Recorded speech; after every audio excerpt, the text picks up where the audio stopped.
దేవునికి మహిమ కలుగును గాక. ప్రియ బిడ్డలారా, లోకంలో చాలాసార్లు మనకు వచ్చినటువంటి కష్టాలను బట్టి, ఇబ్బందులను బట్టి, మనకున్నటువంటి సమస్యలను బట్టి మనకెవరైనా సహాయం చేస్తారేమో అని చెప్పి మనం చాలాసార్లు గొప్పవారి దగ్గరికి వెళ్తాం, ధనవంతుల దగ్గరికి వెళ్తూ ఉంటాము.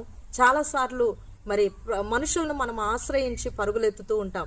అయితే ఏ మనిషి కూడా మనకు సహాయం చేయలేనప్పుడు మనం దుఃఖపడుతూ ఉంటాం. అయితే దేవుడు సెలవిస్తున్న మాట ఏంటంటే, ఎవరు సహాయం చేయకపోయినా, ఎవరు దయచూపకపోయినా, కరుణించకపోయినా ఆయన మనపైన దయచూపు వాడై ఉన్నాడు. ఆయన ప్రేమ కలిగినటువంటి దేవుడు, మనకు సహాయం చేయవాడు గనుక మరి 123 దావీదు కీర్తన 2వ వచనం ప్రకారముగా, దాసుల కనులు యజమానుడి చేరుతట్టును, దాసి కనులు యజమానురాలు చేరుతట్టును చూచినట్లుగా, వారి సహాయం కొరకు ఎదురు చూసినట్లుగా మన కన్నులు మన దేవుడైన యెహోవా తట్టు చూసినప్పుడు తప్పకుండా మనకు సహాయం కలుగుతుంది. ఎందుకంటే ఆయన భూమి ఆకాశములను సృజించినటువంటి గొప్ప దేవుడై ఉన్నాడు.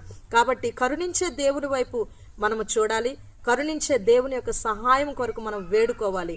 రోమపత్రిక మరి 9వ అధ్యాయం 16వ వచనంలో కూడా, పొందగోరు వన వలనైనను మరి ప్రయాసపడు వన వలనైనా కాదు, కానీ కరుణించు దేవుని వలన సమస్తం జరుగుతుందని దేవుని వాక్యం సెలవిస్తూ ఉంది. కాబట్టి దేవుడు కరుణించకపోతే మనం ఎంత ప్రయాసపడినా, ఎంత పొందుకోవాలనుకున్నా అది జరగదు.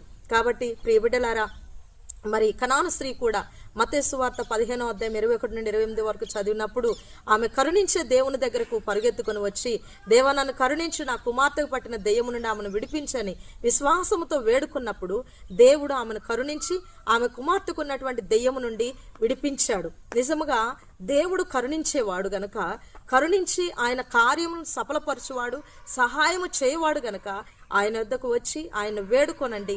దేవుడు తప్పకుండా ప్రతి పరిస్థితుల్లో కూడా మిమ్మల్ని కరుణించి మీకు సహాయం చేయును గాక.